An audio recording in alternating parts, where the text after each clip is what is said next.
আসসালামু আলাইকুম প্রিয় দর্শক, আপনাদের সবাইকে আবারও স্বাগত জানাচ্ছি, শুভেচ্ছা জানাচ্ছি নেপালের কাঠমান্ডু থেকে। আজকে আমরা আছি প্রায় 50 কিলোমিটার দূরে।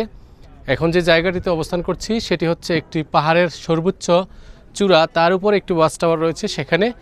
সেটি হচ্ছে নাগেরকোট। নাগেরকোট থেকে আপনাদেরকে একটু 360 ভিউ দেখাই এখান থেকে।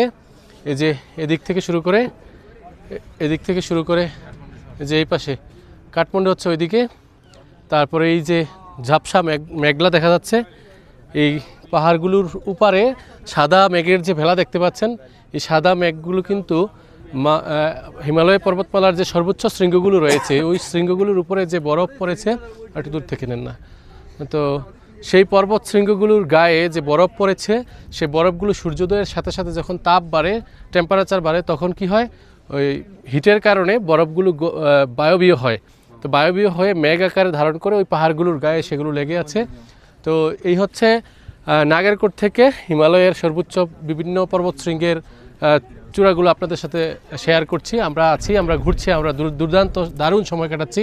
সালমি স্যার, এদিকে আসেন না, কেমন আপনার অনুভূতি একটু ব্যক্ত করেন, কেমন লাগছে এখানে এসে? আমার খুব ভালো লাগছে। আর এখানে আসার পরে আমরা যখন পাহাড়ের চূড়া আস্তে আস্তে চূড়ার দিকে উঠছিলাম তখন একটু ঠান্ডা অনুভব হচ্ছিল।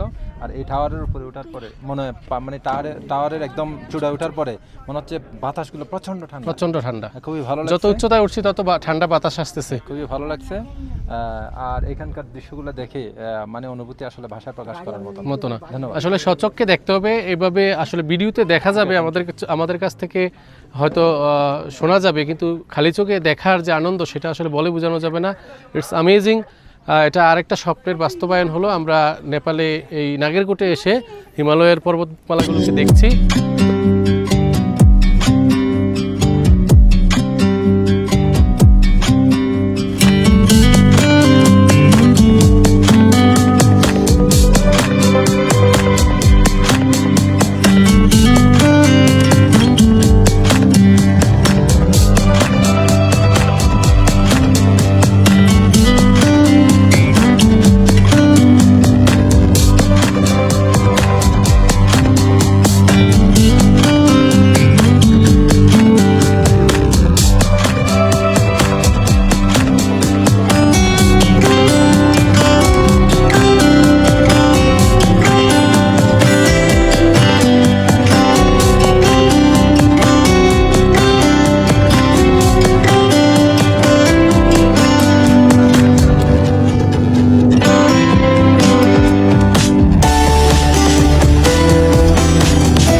ये क्या है? दाल है, सब्जी,